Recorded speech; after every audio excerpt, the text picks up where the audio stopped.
আপনি কি কখনো পেস্তা দিয়ে দেশি মুরগির ঝোলের এই রেসিপিটা খেয়েছেন? যদি না খেয়ে থাকেন তাহলে আজকের রেসিপিটা শুধুমাত্র আপনার জন্য। মাংসের একঘেয়ে স্বাদ ছেড়ে এই রেসিপি আপনাকে দিবে গ্রাম বাংলার একদম আলাদা একটা অনুভূতি। আসসালামু আলাইকুম এভরিওয়ান। সকালে ঘুম ভাঙতেই দেখি মা উঠোনের এক কোণে বসে মাটি গর্ত করতে লাগলেন। ভালো করে তাকিয়ে বুঝলাম মা মাটির নিচ থেকে পেস্তা বের করছেন। প্রতি বছরই মা পেস্তা বুনে রাখেন। গাছ মারা গেলে মাটির নিচে লুকিয়ে থাকা পেস্তা তুলে মাছ, ডাল কিংবা মাংস দিয়ে রান্না করেন। এটাই আমাদের ঘরের পুরনো নিয়ম।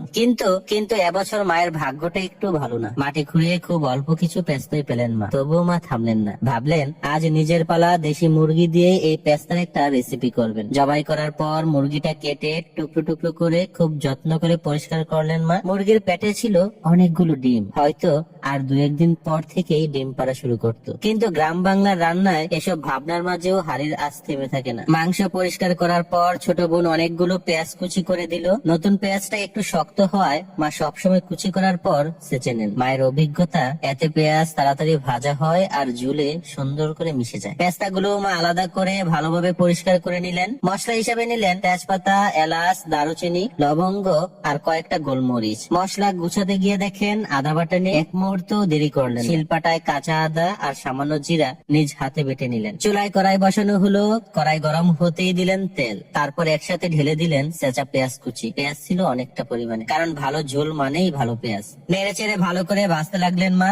এরপর দিলেন তেজপাতা, এলাচ, দারুচিনি, লবঙ্গ ও গোলমরিচ। আমার ভিডিও যারা নিয়মিত দেখেন তারা জানেন রসুনটা মা সবসময় আগেই দেন। রসুন ভাজা সেই গন্ধ উঠলেই বোঝা যায় রান্নাটা ঠিক পথেই আছে। এরপর দিলেন 3 টেবিল চামচ মরিচ গুঁড়া, 1 চামচ হলুদ গুঁড়া। সবকিছু নেড়ে চেড়ে সামান্য পানি দিয়ে কষালেন। সাথে দিলেন স্বাদ মতো লবণ। এরপর নেড়ে চেড়ে ভালো করে মিশিয়ে নিলেন। এক এক করে যোগ করা হলো আদা বাটা, জিরা বাটা, গরম মশলা গুঁড়া আর ধনিয়া গুঁড়া। এই মশলাটা খুব ভালো করে কষাতে হয়, কারণ এই কষানোর উপরেই পুরো ঝোলের টেক্সচারটা নির্ভর করে। মশলা কষানো হলে ঢেলে দিলেন মুরগির মাংস।